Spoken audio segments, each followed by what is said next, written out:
एक राजा के 3 बेटे थे और तीनों की 3 खूबसूरत बहुएं थी। एक दिन राजा शिकार करने के लिए जंगल में गए और जंगल में उनकी भेंट हुई शनिदेव से। शनिदेव ने राजा से पूछा, मैं तेरे घर अभी आऊं या साल भर बाद? राजा कुछ सोच में पड़ गए, फिर बोले, मैं कल अपने बेटे बहुओं से सलाह करके बताऊंगा। शनिदेव ने भी कहा, ठीक है। राजा अनमना होकर घर लौटे तो सबसे बड़े बेटे ने पूछा, पिताजी आप उदास क्यों हैं? राजा ने दुखी मन से बताया, बेटा आज मुझे शनिदेव मिले थे। शनिदेव ने पूछा कि अभी आऊं या साल भर बाद? मैंने कह दिया कि अपने घर वालों से पूछकर जवाब दूंगा। बड़ा राजकुमार बोला, आपने ठीक किया पिताजी, कल जब वह पूछे तो कह दीजिएगा कि साल भर बाद आ जाना। दूसरे और तीसरे बेटे ने भी यही बात दोहराई। राजा ने सोचा, चलो साल भर के लिए तो आफत टली। राजा अपनी छोटी बहू को बहुत प्यार करते थे। उन्होंने सोचा कि उससे भी पूछ लिया जाए। छोटी बहू के सामने जब यह बात आई तो वह बोली, पिताजी जब शनिदेव को आना ही है तो साल भर बाद के लिए क्यों कहा जाए? जो विपदा आनी है उसे सहना ही पड़ेगा। इसलिए मैं तो कहती हूँ कि देर करने से क्या लाभ, जाकर उनसे कह दीजिए कि अभी आ जाए। राजा को छोटी बहू की बात बहुत पसंद आई और वह शनिदेव की तलाश में निकल पड़े। शनिदेव तो जंगल में उनकी प्रतीक्षा कर ही रहे थे। राजा को देखते ही बोले, कहो महाराज क्या निश्चय किया? राजा ने उत्तर दिया, निश्चय क्या करना है, आपको आना तो है ही, इसलिए अभी आ जाओ। शनिदेव बहुत प्रसन्न हुए। राजा का घर पहुंचना था कि वहां शनिदेव का डेरा लग गया। हाथी घोड़े फौज सब बिक गया, खजाना लुट गया और राजा इतना कंगाल हो गया कि पेट को रोटी मिलनी भी दुर्भर हो गई। अपने देश में भीख भी कैसे मांगता। उसने सोचा कि अब यहाँ से चले जाने में ही भलाई है। राजा रानी, तीनों बेटे और तीनों बहुओं को लेकर परदेश को निकल पड़े। चलते चलते वे एक शहर के पास पहुंचे। भीख कभी मांगी होती तो मांगते। चिंता में वे सब पेड़ के नीचे बैठ गए। भूख के मारे प्राण सूख रहे थे और पास में फूटी कौड़ी भी नहीं थी। छोटी बहू की माँ ने उसे विदा करते वक्त 7 लाल दिए थे। वे उसने अभी तक छिपा रखे थे। अब उससे ना रहा गया और एक लाल निकालकर उसने अपने ससुर के हाथ पर रख दिया। बोली, पिताजी चिंता करने से क्या होगा, यह लाल ले जाइए और किसी सेठ के यहाँ गिरवी रखकर खाने पीने का सामान ले आइए, कुछ दिन तो कट ही जाएंगे। राजा लाल लेकर चले गए लेकिन वापस नहीं आए। बहू ने दूसरा लाल अपने बड़े जेठ को दिया पर वह भी ना लौटा। इसी तरह दूसरा जेठ और उसका पति भी लाल लेकर चंपत हो गए। अंत में 5वां लाल उसने सास को दिया पर वह क्यों लौटती, उसकी भी नीयत बिगड़ गई। अब उसके पास बचे 2 लाल, वे भी उसने एक एक करके अपनी जेठानियों को दे दिए। गरीबी में स्वार्थी हो जाना कोई असंभव बात नहीं है। वे दोनों भी उसे जंगल में ऐसा छोड़कर चलती बनी। छोटी बहू के पास अब कुछ भी नहीं था। वह घबराई और भगवान से कहने लगी, मैं क्या जानती थी कि सभी मुझे जंगल में इस तरह भटकने को छोड़ जाएंगे। मैंने तो कभी किसी का बुरा नहीं चाहा, फिर क्यों मेरी नियति इतनी कठोर है। मेरे माता पिता नहीं रहे, मेरी बहनें मुझसे ईर्ष्या करती थी और मेरे पति ने भी मुझे त्याग दिया। मैंने कभी किसी का बुरा नहीं चाहा, ना कभी किसी के लिए बुरी भावना रखी, फिर भी मेरा जीवन इतना कठिन क्यों है। हर सुबह मैं एक नई उम्मीद के साथ उठती थी, सोचती थी कि आज सब अच्छा होगा, लेकिन शाम होते होते मेरी सारी उम्मीदें टूट जाती थी। यह दर्द असहनीय है। हर कदम पर मुझे ठोकरें मिली, हर मोड़ पर अकेलापन मिला। अब तो ही मेरा सहारा है, चाहे मार चाहे तार। इस घोर जंगल में अकेले भटकने से तो अच्छा है कि मृत्यु मुझे अपने आगोश में ले ले, या फिर तू ही कोई ऐसा रास्ता दिखा जिससे मैं इस असहायता से मुक्ति पा सकूं। उसकी आवाज सूखे पत्तों की सरसराहट में खो गई, जैसे प्रकृति भी उसके दुख में मुखबनी हो। वह रोते रोते वहीं एक पेड़ के नीचे बह गई, जहां से उसे थोड़ा सहारा मिल सके। ठंडी हवा उसकी आंखों से बहते गर्म आंसुओं को सुखा रही थी। उसने सोचा, क्या मैं यूं ही मर जाऊंगी? क्या मेरी जिंदगी का यही अंत है? नहीं, मैं हार नहीं मानूंगी। मैंने अपने जीवन में बहुत संघर्ष देखे हैं और मैं इतनी आसानी से अपनी हार स्वीकार नहीं करूंगी। उसके मन में एक अजीब सी अग्नि जल रही थी, जो उसे इस अंधकार से बाहर निकलने के लिए प्रेरित कर रही थी। उसने अपनी मुट्ठियां कस ली, मानो वह इस क्रूर नियति से लड़ने के लिए तैयार हो। उसके भीतर एक नया संकल्प जागृत हुआ, एक ऐसी शक्ति जो उसे अपनी सीमाओं से परे जाने के लिए मजबूर कर रही थी। रोते रोते उसे एक तरकीब सूझी। यह तरकीब इतनी अप्रत्याशित और जोखिम भरी थी कि एक पल के लिए वह खुद भी झिझक गई, लेकिन फिर उसके मन में एक नई उम्मीद जगी। यह एक ऐसा विचार था जो उसके जीवन को पूरी तरह से बदल सकता था। उसने अपनी साड़ी को फाड़कर कुछ टुकड़ों को लपेटकर एक साफे का रूप दिया, अपने केसों को कसकर बांध लिया और अपनी साड़ी के दूसरे हिस्से को अपने शरीर पर ऐसे लपेटा जिससे उसकी औरत वाली पहचान छिप जाए। उसने अपने आप को एक ऐसे आकार में डालने का प्रयास किया जिससे दूर से देखने पर वह एक पुरुष जैसी प्रतीत हो। उसकी आंखों में एक नई चमक थी। उसने खुद से कहा, अब मैं छोटी बहू नहीं बल्कि कोई और हूँ, कोई ऐसा जो इस दुनिया में अपना स्थान बनाएगा, चाहे कुछ भी हो जाए। उसकी हर नस में एक नया उत्साह दौड़ रहा था, जैसे वह एक नए युद्ध के मैदान में उतरने वाली हो। उसने सोचा, यह मेरा पुनर्जन्म है, अब मैं अपनी किस्मत खुद लिखूंगी। सुबह होने से पहले ही वह अपनी हिम्मत बटोरकर उस नगर की ओर चल पड़ी जिसका नाम उसने कभी सुना था। नगर की ओर जाते हुए उसे कुछ दूर पुराने फटे हुए मर्दाना कपड़े मिले, जिन्हें शायद किसी राहगीर ने छोड़ दिया था। उन कपड़ों को पहनकर उसने अपने वेश को और पुख्ता किया। एक पुरानी तलवार की मयान भी मिली, लेकिन उसमें तलवार नहीं थी। उसने उसे अपनी कमर पर बांध लिया ताकि वह एक योद्धा या राजकुमार जैसा दिखे। उसकी चाल में अब एक नया आत्मविश्वास आ गया था जो पहले नहीं था। उसके चेहरे पर अब डर की जगह दृढ़ता थी। उस नगर के राजा के दरबार में गई। दरबारी अपने अपने आसन पर विराजमान थे और सभी के चेहरों पर एक अजीब सी गंभीरता थी। उसने अपनी पहचान छिपाने के लिए अपने सिर को थोड़ा झुका रखा था और उसकी आवाज में एक अजीब सा ठहराव था। वह एक सामान्य व्यक्ति की तरह नहीं बल्कि एक शाही चाल के साथ आगे बढ़ी, जैसे वह वर्षों से दरबारों में आती जाती रही हो। उसके भीतर का डर अब एक दृढ़ इच्छा शक्ति में बदल चुका था। उसने अपनी हर हरकत में एक राजकुमार की गरिमा को बनाए रखने की कोशिश की ताकि कोई भी उस पर शक न कर सके। राजा अपने सिंहासन पर विराजमान थे। राजा ने जब उसे देखा तो उसकी अनोखी सुंदरता से उसकी आंखें चुंधी आ गई।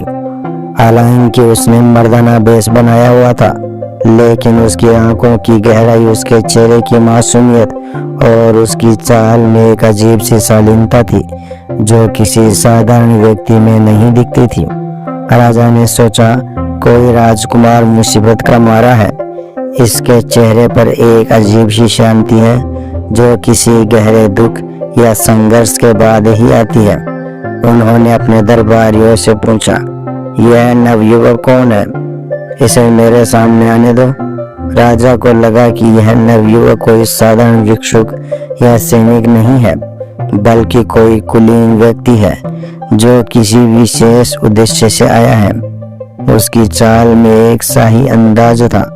उसकी आंखों में एक ऐसी गहराई थी जो किसी सामान्य व्यक्ति में नहीं पाई जाती।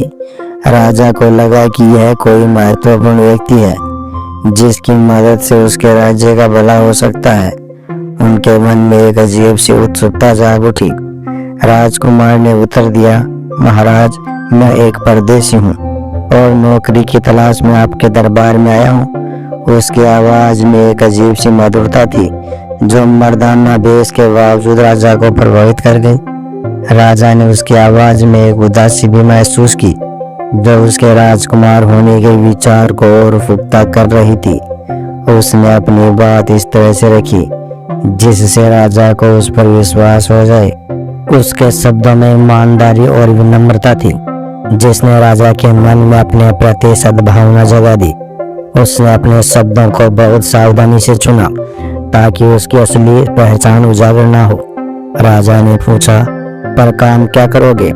राजा को लगा कि यह राजकुमार जरूर कोई बहुत बड़ा काम जानता होगा क्योंकि उसके व्यक्तित्व में एक अजीब सा आकर्षण था। राजा ने अपने दरबारियों की ओर देखा जिनके चेहरों पर भी उत्सुकता थी। राजकुमार बोला, महाराज, ऐसा काम करूंगा जो आपके दरबारियों में से कोई भी ना कर सके। ऐसा काम जिसमें अद्वितीय बुद्धि, साहस और विवेक की आवश्यकता होगी। उसकी आवाज में एक अजीब सा आत्मविश्वास था जिससे राजा चौंक गया। दरबारियों में फुसफुसाहट शुरू हो गई। सभी एक दूसरे को देख रहे थे, यह सोचते हुए कि यह नवयुवक कौन है जो इतना बड़ा दावा कर रहा है। उसने अपनी बात इस तरह से रखी जिससे दरबारियों को भी उस पर शक न हो। दरबार में सन्नाटा छा गया। सभी उसकी बातों को ध्यान से सुन रहे थे। राजा ने गंभीरता से पूछा, तनख्वाह क्या लोगे? राजा को लगा कि जो इतना बड़ा दावा कर रहा है उसकी मांग भी उतनी ही बड़ी होगी। राजकुमार ने कहा, $1,00,000 रोज। यह सुनकर पूरा दरबार स्तब्ध रह गया। किसी ने कभी इतनी बड़ी तनख्वाह के बारे में सोचा भी नहीं था। दरबारी आपस में कुशल पुशल करने लगे, यह तो पागल है। $1,00,000 रोज, ऐसा कौन सा काम है जो इतनी बड़ी तनख्वाह के लायक हो सकता है?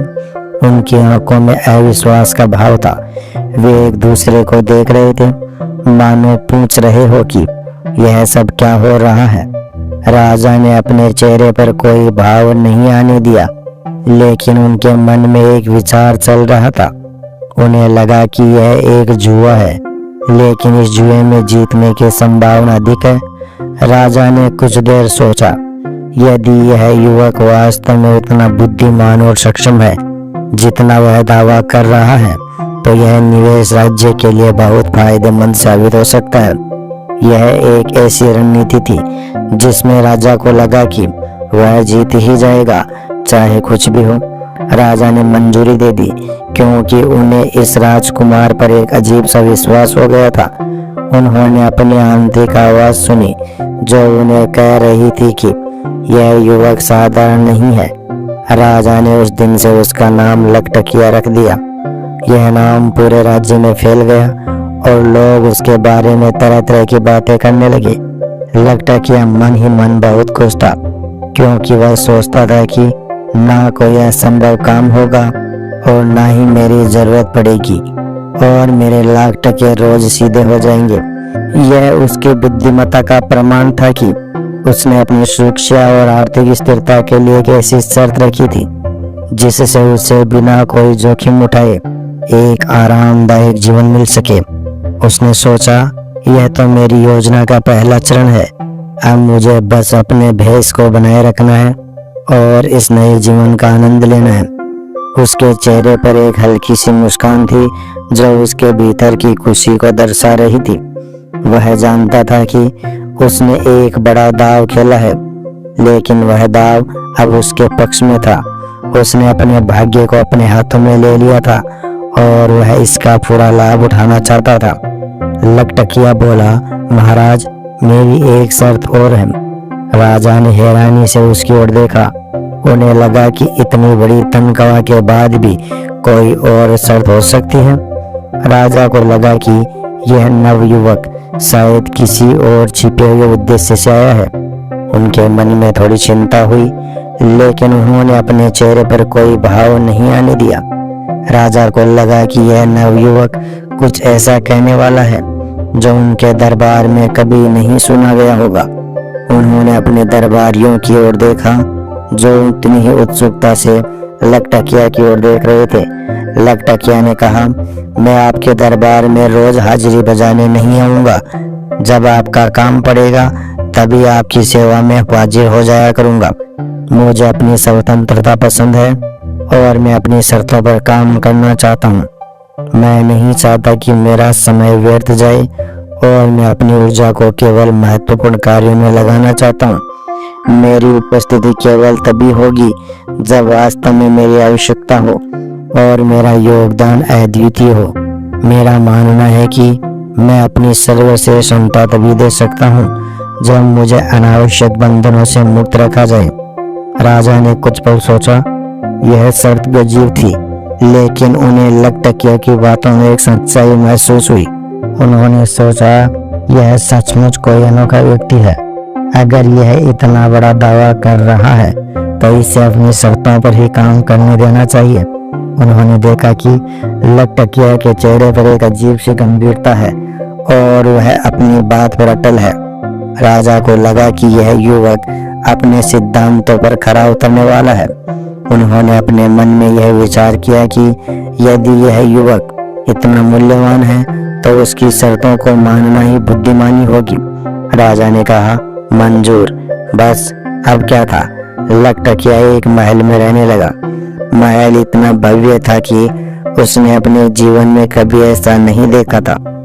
संगमरमर के फर्श, रेशमी पर्दे, सोने चांदी के बर्तन और सुंदर चित्रकला से सजी दीवारें। महल के चारों ओर एक विशाल बगीचा था जिसमें रंग बिरंगे फूल और मीठे फलों के पेड़ लगे थे। महल के अंदर एक बड़ा पुस्तकालय था जिसमें हर तरह की किताबें थी और लकटकिया को पढ़ने का बहुत शौक था।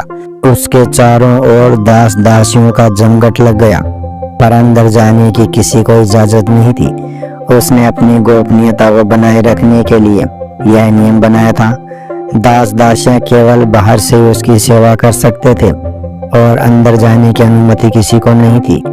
उसने यह सुनिश्चित किया कि कोई भी उसकी असली पहचान को न जान पाए। उसने अपने महल को एक रहस्यमय आभा से घेर लिया।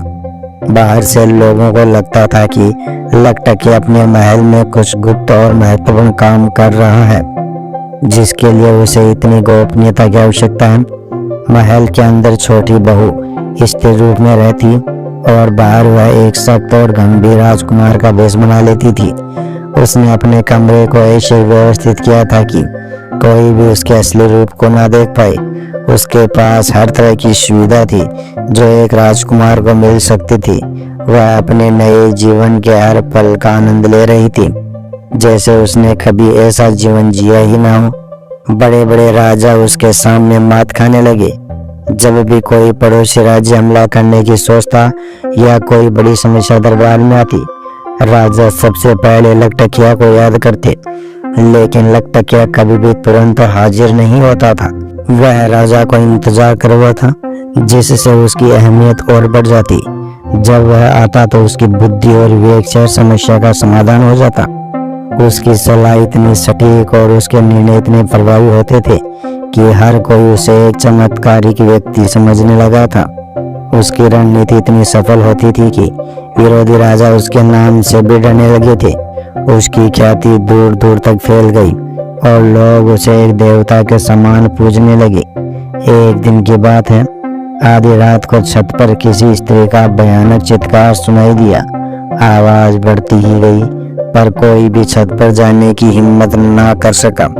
राजा ने आदेश दिया, बुलाओ लकटकिया को जो पड़ा पड़ा ऐश करता है, किस दिन काम आएगा। लकटकिया तुरंत राजा के सामने पहुंचा और सिर झुकाकर बोला, महाराज क्या आज्ञा है। राजा ने कहा, जरा पता तो लगाओ कि महल की छत पर कौन स्त्री चित्कार रही है। लकटकिया का स्त्री हृदय एक बार तो कांप उठा, पर वह अपनी कमजोरी कैसे दिखाता। नंगी तलवार लेकर भगवान का भरोसा कर वह छत पर जा पहुंचा। उसने देखा कि एक मरा हुआ बालक अधर में लटक रहा है और एक डायन उछल उछल कर उस तक पहुंचने की कोशिश कर रही है। उसका एक हाथ बालक तक पहुंचने में कुछ ही दूर रह जाता था, इसलिए वह चिल्ला चिल्ला कर रो रही थी। हिम्मत करके लकटकिया ने पूछा, माई, तुम आधी रात में इस तरह क्यों रो रही हो? रोते रोते उसने उत्तर दिया, बेटा, यह बालक मेरा इकलौता बेटा है। मैं अंतिम बार इसे जी भरकर हृदय से लगाना चाहती हूँ, पर क्या करूँ, कब से कोशिश कर रही हूँ, मेरा हाथ ही नहीं पहुँचता। लकटकिया उसे समझाते हुए बोला, माँ, शांति रखो, मैं नीचे लेट जाता हूँ, तुम मेरे ऊपर खड़ी हो जाओ। जरा सी तो कसर है, मेरे ऊपर खड़ी होकर बच्चे तक पहुँच जाओगी। लकटकिया नीचे लेट गया और डायन उसके ऊपर खड़ी हो गई। डायन ने बच्चे को छाती से तो नहीं लगाया, बल्कि उसका कलेजा निकाल कर खाने लगी। लकटकिया तो पहले से ही सतर्क था, वह जानता था कि दाल में कुछ काला है। उसने तलवार का ऐसा वार किया कि डायन का एक पैर कट गया और वह नीचे गिर पड़ी। जैसे ही उठकर वह लड़खड़ाती हुई भागी तो उसका चीर लकटकिया के हाथ में आ गया। आधा चीर फटकर लकटकिया के हाथ में रह गया। डायन गायब हो गई और उसके साथ उसका रोना भी। लकटकिया काम पूरा करके अपने महल में गया और रातों रात उसने उस चीर की एक चोली सिल डाली। घर में आकर लकटकिया स्त्री का वेश बना लेता था। उसने यह मशहूर कर रखा था कि घर में मेरी बहू रहती है, किसी को भी उसके घर में घुसने का हुक्म नहीं था। एक दिन क्या हुआ कि राजा की नाइन चोरी से वहां पहुंच गई। लकटकिया स्त्री के वेश में था। वह उससे नजर बचाकर चलते समय खूंटी पर से लकटकिया की चोली चुरा कर ले गई। राजा के महल में आकर उसने वह चोली राजकुमारी को दिखाई और बोली, देखो तो लकटकिया की बहू कैसे कैसे कपड़े पहनती है। पहनना तो दूर, ऐसा कपड़ा तुमने कभी आंख से भी ना देखा होगा। तुम्हारे नौकर की घरवाली की यह मजाल की तुमसे भी अच्छी पोशाक पहने। इतना सुनना था कि राजकुमारी जोर जोर से रोने लगी। राजा ने उसे बहुत मनाया, पर वह रोने से न रुकी। राजा ने फिर प्यार से कहा, बेटी, तू इस तरह क्यों रो रही है? अब तो हमारे राज्य में लकटकिया जैसा योग्य सेवक है, तू चाहे तो आसमान के तारे भी तुड़वा कर मंगा सकती है।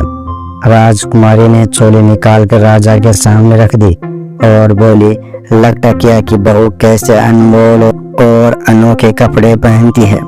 मैं भी जब तक ऐसी चोली नहीं बनवा लूंगी तब तक अंजल नहीं लूंगी। राजा ने कहा, अरे यह भी कोई बड़ी बात है, ऐसी एक नहीं 1000 चोलियां बनवा लेना। बड़ी खुशामद के बाद राजकुमारी ने भोजन किया। राजा ने चारों दिशाओं में लोग भेजे, पर वैसा कपड़ा कहीं न मिला। अंत में लकटकिया की बारी आई। राजा ने उससे कहा, तुम्हारी बहू के पास जैसे कपड़े की चोली है, वैसा ही कपड़ा तुम्हें राजकुमारी को लाकर देना होगा। अगर तुमने ऐसा नहीं किया तो समझ लेना कि तुम्हारा सर धड़ से अलग कर दिया जाएगा। लकटकिया नाइन की चालाकी समझ गया, पर करता क्या। उसने राजा से 1 साल की मोहलत मांगी। वह घर से निकल पड़ा और चलते चलते एक शमशान में पहुंचा। वहां उसने देखा कि एक जवान लड़के की लाश रखी हुई है। आधी रात थी, चारों ओर गीदड़ और उल्लुओं की भयानक आवाज हो रही थी। राजा का हुक्म था कि लाश सवेरे से पहले ना जलाई जाए। अब यही समस्या थी कि रात भर लाश की रखवाली कौन करे। लकटकिया तो जान हथेली पर रखकर निकला ही था। उसने जो लोग मुर्दा जलाने आए थे उनसे कहा, भाई तुम लोग बेफिक्री से सो जाओ, मैं लाश को रात भर देखता रहूंगा। जब सब सो गए तो एक राक्षस लाश के पास आया। उसके हाथ में 2 लकड़ियां थी। उसने एक लकड़ी मुर्दे के पांव के पास रखी, एक सिरहाने के पास, फिर पांव वाली लकड़ी सिरहाने रख दी और सिरहाने वाले पांव के पास। इतना करते ही मुर्दा जिंदा हो गया। परंतु थोड़ी देर में राक्षस ने लकड़ियों के फेरबदल से उसे फिर मुर्दा कर दिया और अपनी लकड़ी उठाकर चल दिया। लकटकिया तो वहां ताक लगाए बैठा ही था। जैसे ही राक्षस लकड़ी उठाकर चला कि उसने ऐसा वार किया कि राक्षस की दोनों बाहें कटकर नीचे गिर गई। डर के मारे राक्षस वहां से भाग गया। लकटकिया ने लकड़ियां उठाकर अपने पास रख ली। सवेरा होते ही मुर्दे को जलाने की तैयारी होने लगी। लकटकिया ने सबको रोक दिया और राक्षस से मिली लकड़ियों की सहायता से मुर्दे को जिंदा कर दिया। सब लोग आश्चर्यचकित रह गए। राजा ने जब यह सुना तो वह दौड़ा हुआ आया और प्रसन्न होकर लकटकिया को आधा राज्य दे दिया और अपनी बेटी की शादी उसके साथ करने को तैयार हो गया।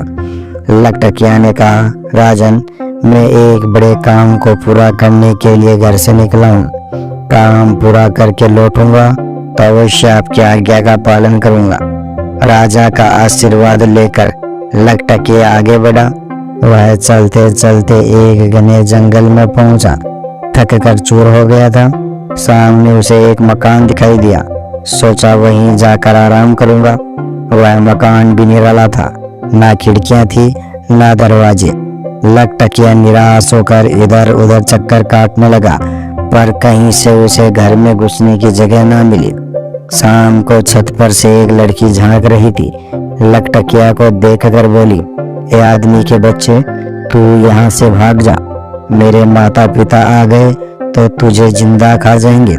लकटकिया बोला, देवी, जो कुछ होगा उसके लिए मैं तैयार हूँ। मेरे लिए तो सत्र मौत ही है। अगर तुम्हारे माता पिता के हाथ मेरी मौत लिखी है तो मुझे कोई चिंता नहीं। मैं इतना थक गया हूँ कि एक कदम भी आगे नहीं चल सकता। लड़की लकटकिया पर मोहित हो चुकी थी। वह उसके प्राणों की रक्षा का उपाय सोचने लगी। उसने लकटकिया को मक्खी बनाकर दीवार से चिपका दिया। थोड़ी देर बाद डायन और राक्षस आए और सुनते हुए बोले, बेटी, मानव गंध आ रही है। लड़की बोली, पिताजी, यहाँ मानव आने की हिम्मत नहीं कर सकता। आपके डर से परिंदा भी नहीं भटक सकता। आज आप आदमी का शिकार करके आए होंगे, इसलिए मानव गंध आपके नाक में रम गई। इतना सुनकर डायन और राक्षस दोनों लेट गए। डायन बोली, जिसने मेरा चीर खींचा है वह मुझे मिल जाए तो मैं उसे कच्चा ही चबा जाऊं। राक्षस बोला, जिसने मेरे हाथ काटे हैं अगर मुझे मिल जाए तो टुकड़े टुकड़े कर डालूं। मक्खी बना हुआ लकटकिया यह सब सुन रहा था। हाय राम, आज तो वह अपने दुश्मनों के ही घर में आ फंसा है। वह समझ गया कि यह वही डायन है जो रो रही थी और यह वही राक्षस है जिसने मुर्दे को जिंदा किया था। अब तो डर के मारे उसकी जान सूख रही थी। राम राम करके उसने रात काटी। सवेरे उठकर डायन और राक्षस शिकार को चले गए। लड़की ने लकटकिया को फिर आदमी बना दिया और बोली, तुम कितने सुंदर हो, मैं तुमसे विवाह करना चाहती हूँ। लकटकिया बोला, कैसी असंभव बातें करती हो। भला तुम्हारे माता पिता मुझे जीवित छोड़ सकते हैं? वे तो मुझे कच्चा ही चबा जाएंगे। लड़की बोली, तुम्हें नहीं मालूम कि वे मुझसे कितना प्यार करते हैं। उन्होंने मुझे वचन दिया है कि मैं जिससे चाहूँ विवाह कर सकती हूँ। वे उसे कभी कोई नुकसान नहीं पहुँचाएंगे। लकटकिया बोला, पर मैं तो उनका दुश्मन हूँ। लड़की ने कहा, कोई भी क्यों ना हो, वे वचन से बंधे हैं। वे मेरे पति का अहित नहीं कर सकते। बोलो, अब क्या आपत्ति है? लकटकिया चक्कर में पड़ गया। बोला, परंतु मैं अभी विवाह नहीं कर सकता।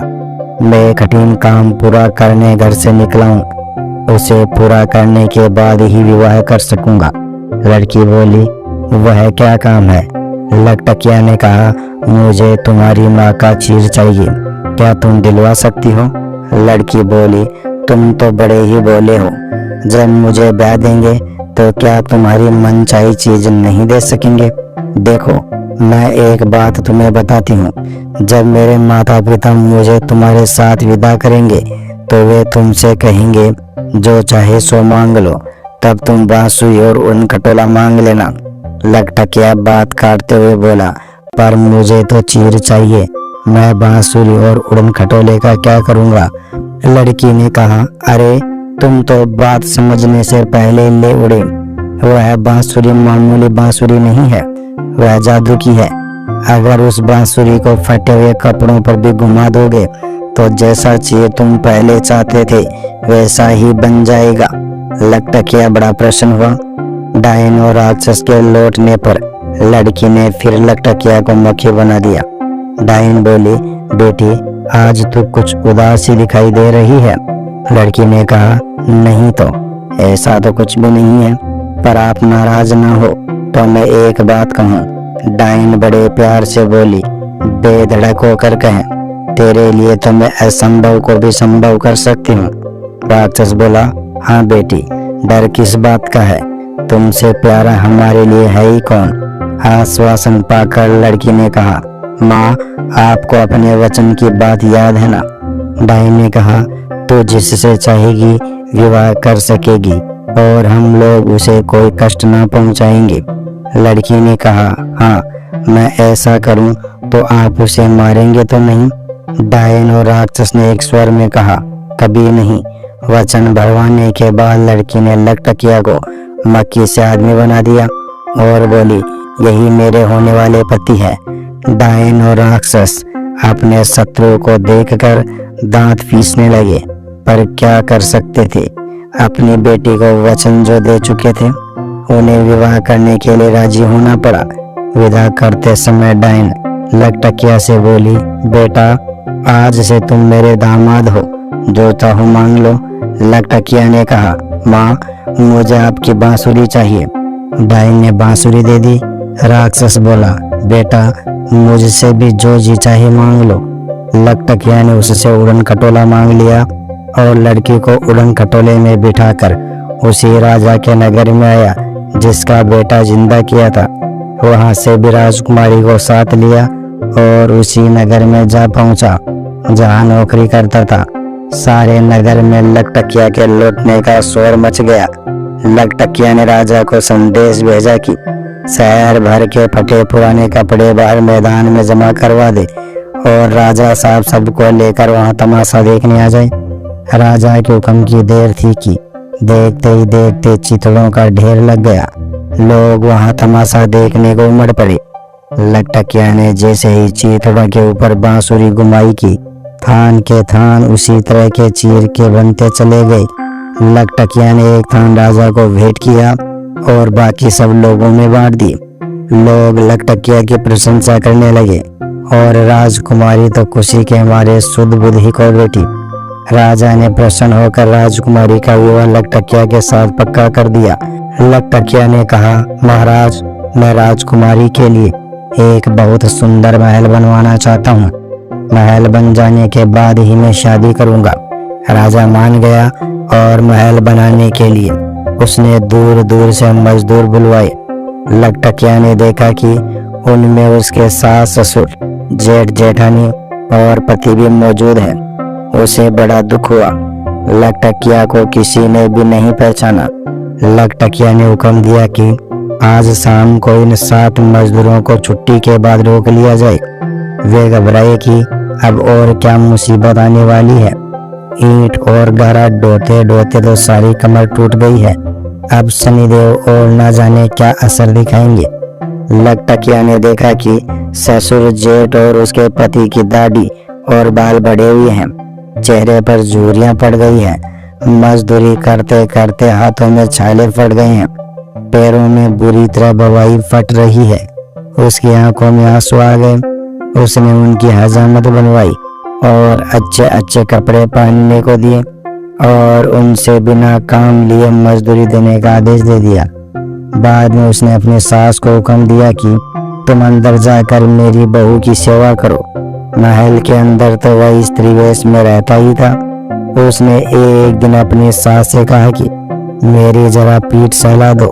पीठ सहलाते सहलाते सास रोने लगी और उसकी हिचकियां बंद गई। लकटकिया ने पूछा, सच सच बताओ क्या बात है, इस तरह क्यों रोती हो? सास ने कहा, तुम्हारी पीठ का मस्सा देखकर मुझे अपनी छोटी बहू की याद आ गई। शनिदेव के प्रकोप से हमारी अक्ल पर पत्थर पड़ गए और हम उसे धोखा देकर अकेली जंगल में भटकने को छोड़ गए। पता नहीं कि वह मर गई या जिंदा है। सास का दुख देखकर लकटकिया से चुप न रहा गया और वह उनके चरणों में गिरकर बोली, माँ, मैं ही वह आपकी छोटी बहू हूँ।